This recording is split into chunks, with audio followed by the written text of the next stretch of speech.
नमस्कार मित्रों, मैं एसवी भारद्वाज आपका एक बार फिर से स्वागत करता हूँ। सूर्य से ज़बरदस्त बदलाव।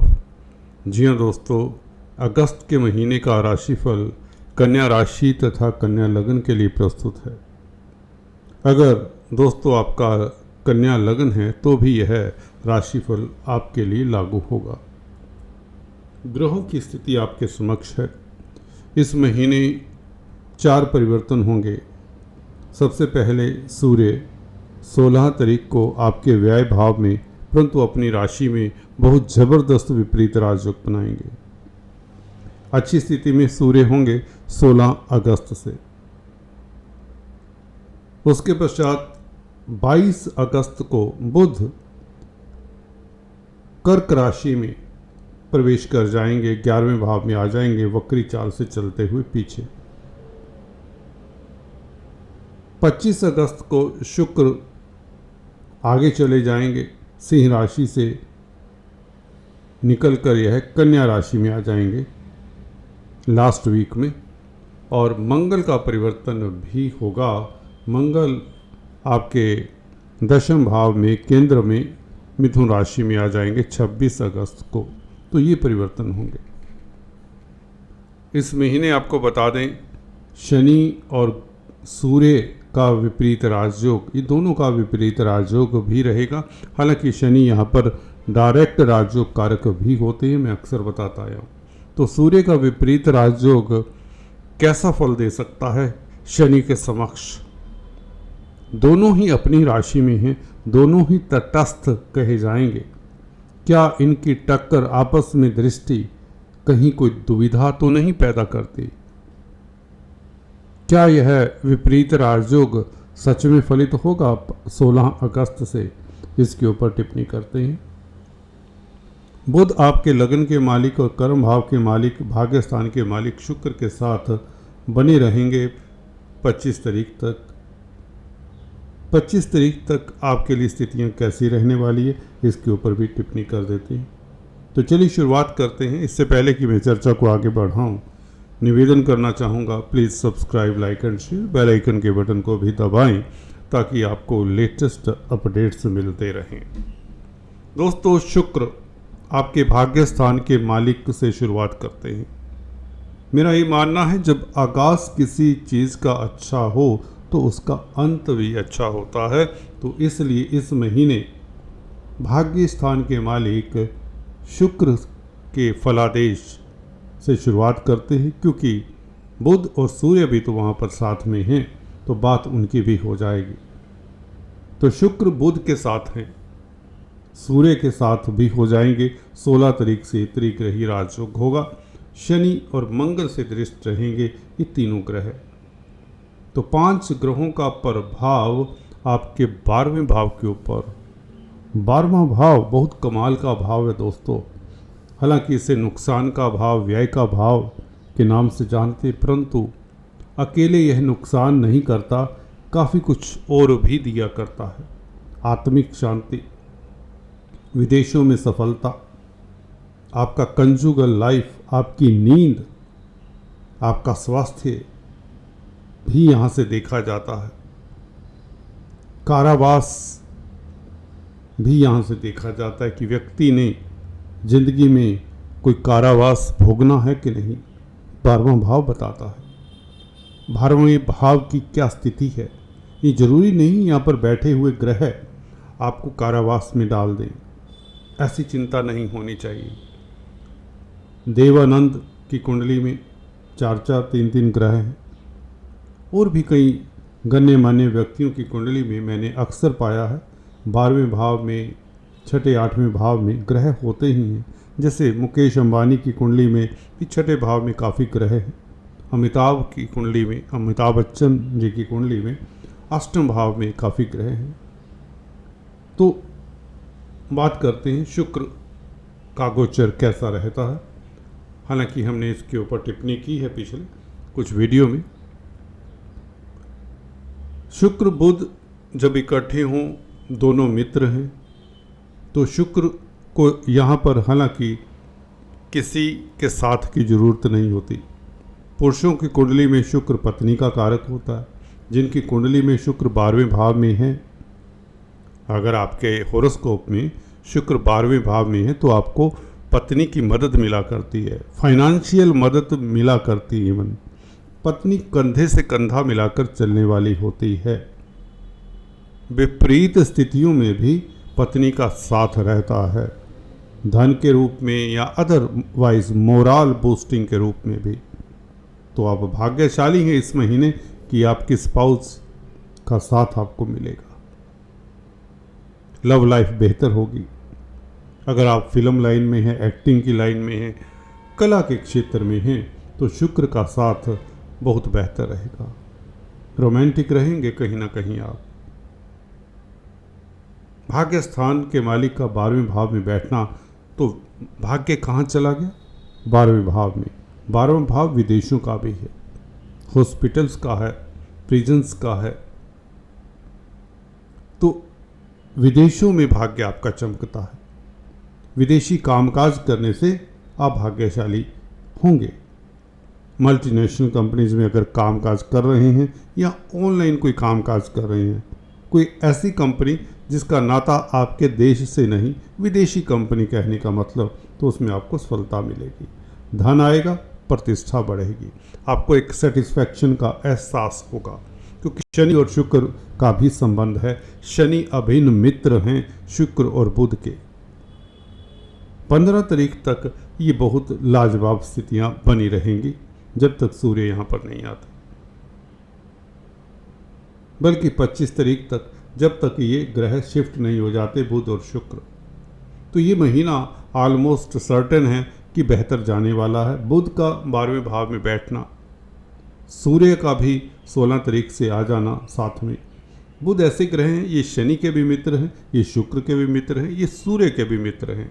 तो आपके लगन के मालिक अच्छी स्थिति में कहे जाएंगे। हालांकि मंगल की भी दृष्टि है बुध के ऊपर। छोटी बड़ी यात्राएं होने के योग बनते हैं, धार्मिक यात्रा के योग बनते हैं, धर्म कर्म में आपकी रुचि रहेगी। व्यापार में सफलता, बुध व्यापार के कारक हैं और शुक्र के साथ हूँ धर्म कर्माधिपति राजयोग भी बनाते हैं। 9th और 10th लॉर्ड 12वें भाव में हो बुध और शुक्र, तो ये कहीं ना कहीं राजयोग का सुख दे देते हैं। दोनों मित्र हैं।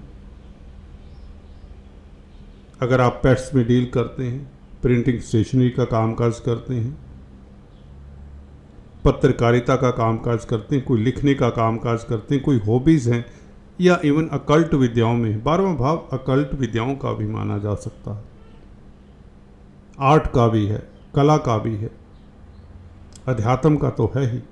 तो इस तरह के जो भी आपके शौक हैं या इवन प्रोफेशन हैं आपके, अकल्टिस्ट हो सकते हैं आप धर्म संस्थानों के साथ आपका नाता हो सकता है, तो बहुत उत्तम रहेगा आपके लिए समय।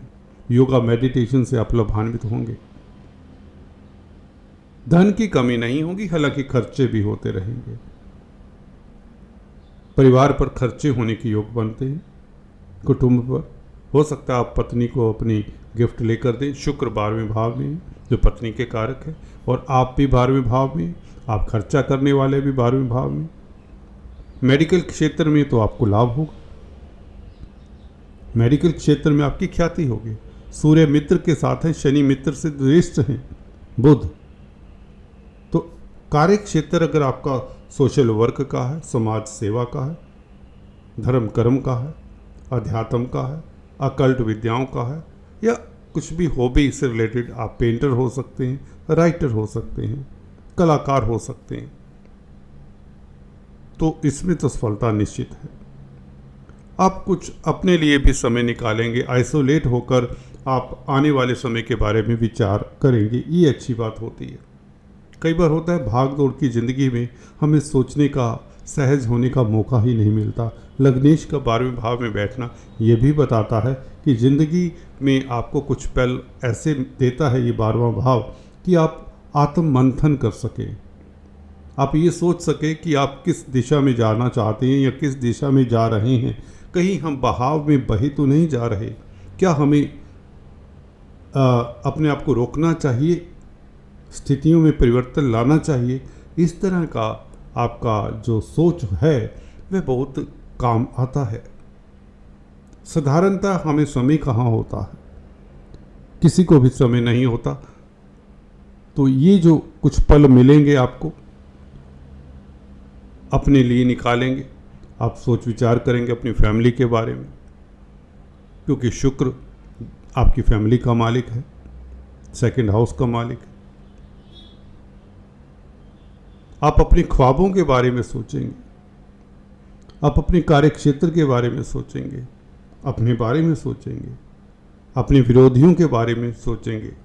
शनि छठे भाव के मालिक हैं, दृष्टि है, विरोधियों के मालिक हैं शनि। ये बात दूसरी है, विरोधी आपका बाल बांका नहीं कर सकते। आपको बता दें, शनि इस अवधि में गुरु के नक्षत्र में पूर्वा भद्रापद नक्षत्र में गोचर कर रहे हैं। सफलता की ऊंचाइयां देने वाले हैं शनि। सूर्य के समक्ष जब शनि हो जाते हैं तो ऐसा माना जाता है कि सूर्य का बल शनि को मिल जाता है। तो यहाँ पर शनि उस पद्धति से माने, शनि आपके लिए कई गुना बलशाली हो जाते हैं। वैसे भी बलशाली हैं, शनि को किसी सहारे की यहाँ पर जरूरत नहीं। यहाँ पर शनि तो आपके लिए गोल्डन पीरियड शुरू किया हुआ है। हाँ, जिन जातकों को अभी तक कोई सफलता नहीं मिली, मुझे लगता है सूर्य जब 16 तारीख से समक्ष आएंगे तो शनि के बलवान होने से आपको कई गुना ज़्यादा अच्छा फल मिल सकता है अपने कार्यों में। सर्विस रिलेटेड मैटर्स में खास सफलता, सरकारी क्षेत्रों में अगर आप कामकाज कर रहे हैं तो थोड़ा सा संभल कर चलें। 16 तारीख के पश्चात कोर्ट कचहरी के मसलों को छेड़े ना। अगर आपको लगता है कि आपका पासा अभी कमज़ोर है, बस इतना ख्याल रखें। वो भी उन लोगों के लिए जिन्हें लगता है कहीं ना कहीं उनके ऊपर आक्षेप लग सकता है। They should be watchful. हालांकि शनि छठे घर में है, हार नहीं होगी आपकी जीत निश्चित है। परंतु ऐसे पीरियड में कई बार होता है ग्रह गति अच्छी नहीं है, आपकी कुंडली में ग्रह गोचर अच्छा नहीं है, महादशा अंतरदशा अच्छा नहीं है, तो आपको 16 तारीख से थोड़ा सा सतर्क रहना चाहिए। कुल मिलाकर बुध और शुक्र आपके लिए राजयोग कारक हैं, इसलिए कोई दिक्कत है नहीं। गुरु का भाग्य स्थान में बैठना ये भी आपका भाग्यशाली होने का सूचक है। गुरु का वैसे भी पंचम भाव को देखना, फिर से आप भाग्यशाली हो जाते हैं। आपके पूर्व पुण्य आपका साथ देते हैं, दैवी कृपा आपके ऊपर रहेगी। मंगल आपको पराक्रमी बनाते हैं। 3rd हाउस के ऊपर मंगल की दृष्टि, छोटी बड़ी यात्राओं से मार्केटिंग के व्यक्तियों को लाभ होगा। होटल लाइन में जो कामकाज करते हैं उनको लाभ होगा, क्योंकि धन के कारक हैं, गुरु का साथ है मंगल को, और चंद्रमा के नक्षत्र में है। चंद्रमा लाभ स्थान के मालिक हैं। तो गुरु मंगल की जिनकी दशा अंतरदशा है उनके लिए ये महीना खास उत्तम रहेगा। सूर्य का 12वें भाव में बैठना आपको विदेशों से निश्चित तौर से लाभ, ये बात निश्चित है। कोर्ट कचहरी में आपकी सुनवाई होगी, आपके पक्ष में दलीलें होंगी, आप हर्षित रहेंगे, आपका स्वाभिमान बना रहेगा, चिंता नहीं। आपके स्वाभिमान की रक्षा करने वाले शनि ही काफ़ी हैं, गुरु ही काफ़ी हैं। दो ये ग्रह जब तक यहाँ पर स्थापित हैं, शनि अगले साल मार्च तक हैं कुंभ राशि में, और गुरु अगले साल मई जून तक हैं। तो मई जून तक आपको कोई किंतु परंतु वाली स्थिति आती नहीं, या यूँ कहें आपके लिए स्थितियाँ लाजवाब ही रहेंगी। हाँ, 19-21 तो होता है, फिर भी आपको इस महीने हनुमान जी की उपासना कर लेनी चाहिए। यदा कदा जो खासकर विदेशी कामकाज करते हैं, एक्सपोर्ट इंपोर्ट का कार्य करते हैं, या जिनका कोई विदेशी कामकाज रुका हुआ है, अधूरा है, विदेश जाना चाहते हैं, उन्हें हनुमान जी की उपासना कर लेनी चाहिए। अदरवाइज समय अच्छा है, लाभकारी है। आज इतना ही दोस्तों, फिर से मिलेंगे, तब तक के लिए stay tuned. Thanks for watching this.